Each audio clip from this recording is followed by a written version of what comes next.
اور اگر مجھے آنا ہوتا تو علی اکبر کی شہادت سے پہلے آتا، اور جب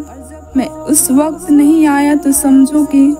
حسین اب بھی اپنی مرضی سے نہیں آیا، اور آئندہ اگر اور بھی کئی دن تک پانی نہ ملے اور تمہاری طرف سے اور بھی مصائب کے طوفان اٹھے، اور اگر کربلا کی اس تپتی ہوئی ریت کی چنگاریاں میرے جسم کو جھلسا بھی دے تو حسین پھر بھی تمہارے پاس نہیں آئے گا،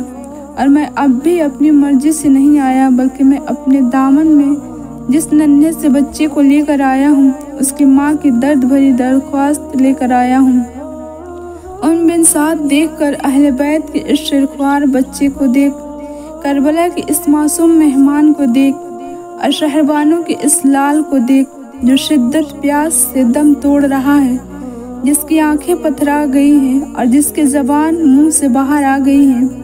یہ بے گناہ ہے، یہ بچہ ہے اور شیرخوار ہے، اور ابھی یہ یزید کی بیعت اور ابن زیاد کی بیعت کو نہیں سمجھتا،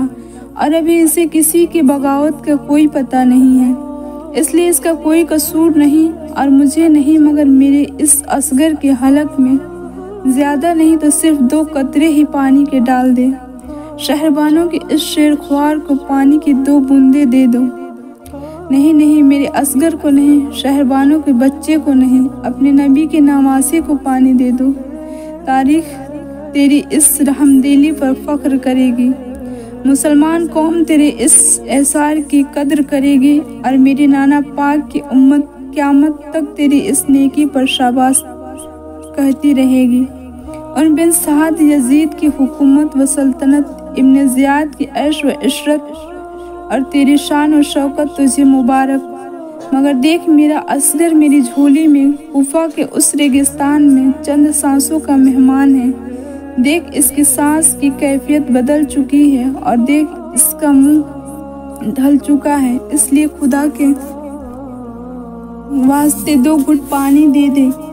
اتنا کہہ کر فاطمہ کے لال نے اپنے لختے جگر کو جھولی سے نکال کر اپنے ہاتھوں میں اٹھا لیا، اور پھر اصغر کے چہرے سے دامن ہٹا کر فرمایا، بیٹا اصغر، اٹھو اور حق و صداقت کی آخری نشانی بن کر، عظمت اسلام کی آخری دلیل بن کر، اور دین و شریعت کی آخری آیت بن کر اتمام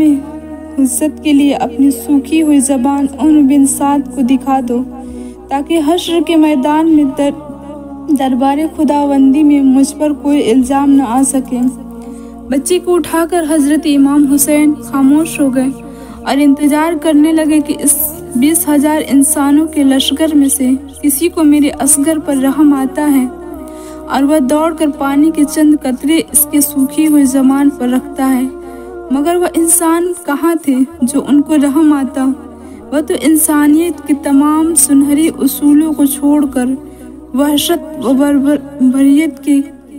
گڑھے میں گر چکے تھے، اور ان کے سینوں میں دل نہیں پتھر تھے، بلکہ پتھر بھی نہیں، پتھر کی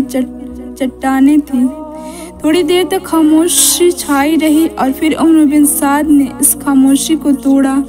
اور کہا، حسین، تیرے دادا اسماعیل نے پیاس کی شدت سے تنگ آ کر ایڑیاں رگڑی تو آب زمزم کا چشمہ جاری ہو گیا۔ حسین، تیرے نانا مصطفیٰ علیہ السلام کی انگلیوں سے نہریں جاری ہوئیں۔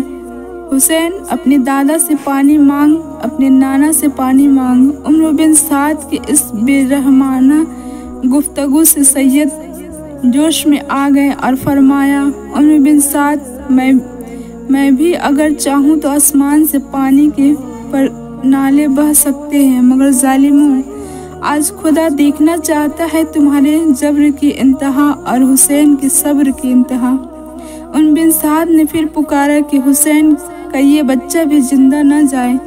یہ دل خراش آواز سن کر حضرت امام حسین کا کلیجہ دھک دھک کرنے لگا،